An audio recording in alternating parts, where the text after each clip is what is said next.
আজকে নিটোরের bachelor of science in physiotherapy বা বিপিটি সাবজেক্টের ভর্তি বিজ্ঞপ্তি নিয়ে আলোচনা করব।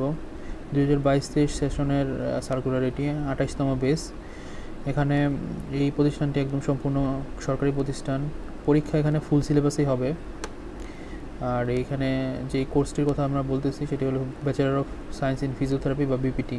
এটি একটি 5 বছর মেয়াদী কোর্স। আপনাকে এখানে 40টি সিট বরাদ্দ আছে। এর মধ্যে একটি আসন হলো উপজাতিদের জন্য, আর 2টি আসন হলো মুক্তিযোদ্ধা সন্তানের জন্য। এখানে মুক্তিযোদ্ধা নাতি নাতনি হলে কোটা কার্যকর হবে না। ভর্তি প্রক্রিয়ার যোগ্যতা কি? ভর্তি প্রক্রিয়ার যোগ্যতা হলো আপনাকে 8 পয়েন্ট থাকতে হবে, এবং আপনাকে অবশ্যই বিজ্ঞান বিভাগের শিক্ষার্থী হবে, এসএসসি দুইটাতেই থাকতে হবে, অথবা আলিম দাখিলের সায়েন্স ব্যাকগ্রাউন্ড থেকেও হলে হবে। এখানে টোটাল পয়েন্ট থাকতে হবে 8, এবং আলাদাভাবে এই যে 3.5 থাকতে হবে যে এসএসসিতে। এবং উপজাতিদের ক্ষেত্রে একটু শিথিল আছে, এখানে 7 পয়েন্ট, এবং আলাদাভাবে ন্যূনতম 3 পয়েন্ট থাকলেও চলবে এসএসসিতে। আর আবেদনের যে যোগ্যতা, যে কত সালে এসএসসি আপনার 2022 বা 2021, এবং এসএসসি 2020 বা 2019 থাকলে আপনি ভর্তি পরীক্ষা দিতে পারবেন।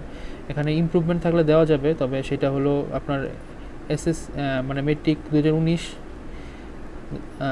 এবং দেখা যাচ্ছে কারো মেট্রিক 2019, তা আবার কারো এসএসসি 2022, সেক্ষেত্রে সে দিতে পারবে ইমপ্রুভমেন্টে যার ছিল।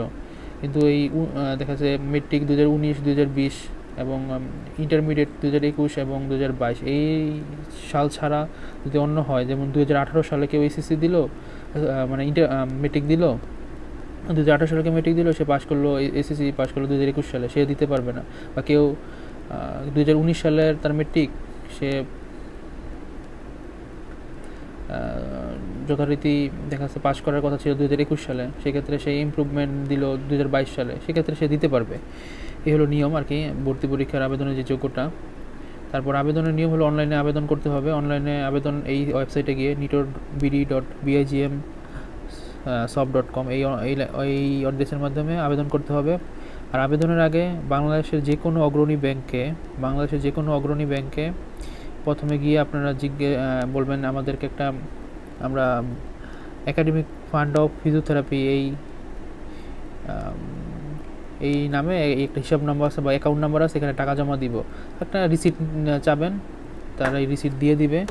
রিসিট দেওয়ার পর ওই রিসিটে আপনারা নাম লিখবেন, নামের জায়গায় একাডেমিক ফান্ড অফ ফিজিওথেরাপি লিখবেন, এবং অ্যাকাউন্ট নাম্বারের জায়গায় যে 202 তারপর 0001767274 এইটা লিখবেন। তারপর এখানে আপনার শাখার জায়গায় আপনি শ্যামলী শাখাও লিখতে পারেন, বা আপনি যেই শাখায় বাংলাদেশের যেই শাখায় আছেন ওই শাখার যেই নাম, সেই শাখার নামও লিখতে পারেন, কোনো সমস্যা হবে না। এইভাবে আপনারা আপনার টাকাটা জমা দিবেন। জমা দেওয়ার পর এই যে রসিদটা আছে সেটা অবশ্যই সংগ্রহ করবেন। আর রসিদে দেখবেন আপনার ক্রমিক নাম্বার একটা বিষয় আছে, ক্রমিক নাম্বার বা স্ক্রল নাম্বার। ক্রমিক নাম্বার থাকলেও হবে বা স্ক্রল নাম্বার থাকলেও হবে। দেখা যাচ্ছে কোনো রসিদে ক্রমিক নাম্বার থাকে না, তো সেই ক্ষেত্রে স্ক্রল নাম্বার দিতে। স্ক্রল নাম্বার হলো আপনার এটা ব্যাংকাররা বসায় দেয়, দেখা গেছে। তো ওনাদের একটা সিরিয়াল নাম্বার আছে, যে কত নম্বর সিরিয়ালে আপনার টাকাটা জমা পড়েছে, ওই নাম্বারটা থাকলেও চলবে। ওই নাম্বারটা আপনার অ্যাপ্লাইয়ের সময় লাগে। আর আপনারা অনেকেই দেখা যাচ্ছে যে ভুলটা করেন অনলাইনে আবেদনের সময় নিজে চেষ্টা করেন, কিন্তু ছবি আপনার ঠিক মতো রাখেন না, বা জেপিজি ফরম্যাটে রাখেন না। আর ছবি দেখা যাচ্ছে অনেক বড় ফাইল হয়, 300 কেবির বেশি হয়ে যায়, বা জেপিজি ফরম্যাটে না থেকে দেখা যাচ্ছে অন্য ফরম্যাটে থাকে। তো এগুলো চেঞ্জ করে আপনারা জেপিজি ফরম্যাটে নিয়ে আসবেন এবং 300 কেবিতে নিয়ে আসবেন, এটা খেয়াল রাখবেন। এখানে যেই ফরম্যাট দেওয়া আছে ওই ফরম্যাটে রাখবেন। আর সময়সীমাটা হলো 20 মে 2023 অনলাইনে আবেদন শুরু। আর আবেদনের আরেকটা প্রশ্ন আসে যে আপনি আজকে টাকা জমা দিবেন, আজকে কি আবেদন করতে হবে কিনা, কালকে আবেদন করা যাবে না। আপনি আজকে টাকা জমা দিলেন, 2 দিন পরেও আপনি আবেদন করতে পারবেন, সমস্যা নেই অনলাইনে গিয়ে। কিন্তু আপনাকে এই যে আবেদনের যে শেষ সময়টা আছে 30 মে, এর ভিতরে আপনাকে টাকা জমা দিতে হবে। আবার প্রবেশপত্র সংগ্রহের ডেট হলো 14 মে থেকে 18 মে পর্যন্ত। আর ভর্তি পরীক্ষা হলো 19 মে শুক্রবার সকাল 10 ঘটিকায়, আর 1 ঘন্টা এমসিকিউর পরীক্ষা হবে। আর ভর্তি পরীক্ষার স্থান আমার বঙ্গবন্ধু শেখ মুজিব একাডেমি, এটা আগারগাঁর সামনে আইডিবি ভবন যেটা আছে, আইডিবি ভবনের একটু সামনে তালতলা আছে, ওইখানে নামবেন, ওইখান থেকে নেমে হেঁটে যাওয়া যায়। বা আরও একটু সহজভাবে বলি, সরকারি সঙ্গীত কলেজ আছে, সবাই চিনে। সরকারি সঙ্গীত কলেজের একদম পিছন সাইডেই এই প্রতিষ্ঠানটি রয়েছে।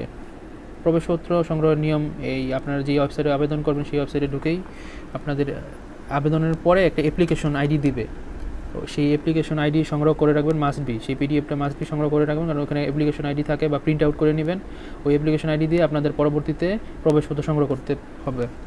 ওই অ্যাপ্লিকেশন আইডি ভুলে গেলে কিন্তু আপনারা আপনাদের অ্যাডমিট কার্ড ডাউনলোড করতে পারবেন না। আর অ্যাপ্লাই শেষে কোনো SMS আসবে না, আপনি যে অ্যাপ্লিকেশন আইডি পেয়েছেন তাতেই আপনার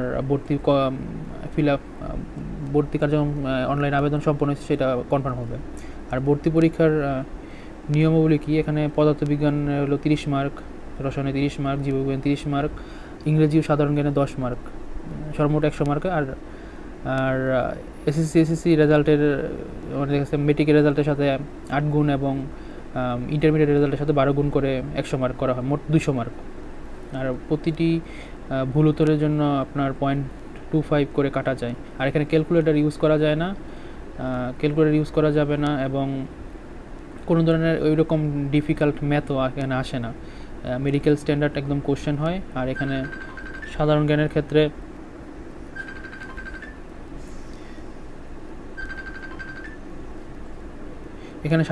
ক্ষেত্রে আপনাদের যেটা হয়, দেখা যাচ্ছে ইংরেজি সাধারণ জ্ঞান মিলে 10 নাম্বার, তো সেক্ষেত্রে আপনাদের একটু বেশি একটু করতে হবে, আলাদাভাবে পড়তে হতে পারে, কারণ সাধারণ জ্ঞানটা একটু মেডিকেলের মতো না, একটু আলাদা, আন্তর্জাতিক থেকেও কোশ্চেন এখানে আসে। তারপর যে নিয়মগুলো আছে সেগুলো পরীক্ষার সময়, ভর্তির সময় আপনার এই যে সনদপত্র সব কিছু দিতে হয়। আর একটা জিনিস সবাই কনফিউশন হয় যে শারীরিক সুস্থতার সনদ, মেডিকেল ফিটনেস, এটা বলতে কি, আমি চশমা পরি, আমার একটু সমস্যা আছে, তো এটা কি আমি পরীক্ষা দিতে পারবো কিনা, বা আমার কোনো একটা সমস্যা আছে, শ্বাসকষ্টের সমস্যা আছে, আমি কি পরীক্ষা দিতে পারবো কিনা, এইগুলো কোনো সমস্যা নাই। আপনি শারীরিক সুস্থতার সনদ আমরা আমাদের গ্রুপে সেটার ফরম্যাট দিয়ে রাখছি, আপনার যে কোনো ডক্টরের কাছ থেকে সিল আর স্বাক্ষর নিয়ে আসলেই হবে যে আপনার সুস্থতার আছে, এটার প্রমাণপত্র, এটা ওই রকম সমস্যা হবে না। আর আমাদের সিট সংখ্যা আগেই বলেছিলাম 40টি। আর এখানে খরচ কীরকম লাগে, খরচ ওই রকম কোনো খরচ নাই, কারণ যেহেতু সরকারি প্রতিষ্ঠান, শুধুমাত্র ভর্তির সময় একটা ভর্তি ফি দিতে হয়, ধরেন সাপোজ 15 থেকে 20,000 টাকার মতো। তারপর যখন আপনি 1 বছর পার করবেন, তখন ফার্স্ট প্রপ আসবে, ফার্স্ট প্রপের সময় 15,000 টাকার মতো ফার্স্ট প্রপ। তারপর পরের বছর আবার 1 বছর পার করে যখন আবার সেকেন্ড প্রপ দিবেন, তখন আবার এমন 16-17,000 টাকার মতো। তারপর পরের বছর থার্ড প্রপ, ফোর্থ প্রপ, এইরকম টাকাই বেশি, মানে 20,000 টাকার নিচেই সব। এই হলো টোটাল খরচ প্রতি বছরের আর কি। একাডেমিক ফিতে সেরকম নাই, দেখা যাচ্ছে বাইরে থাকতে হয়, হোস্টেল এখন আমাদের নাই, বাইরে থাকতে হয়, তখন এটার জন্য একটু খরচ বেশি হয়। আরও কোনো যদি কোশ্চেন থাকে আমাকে জানাবেন, আশা করি।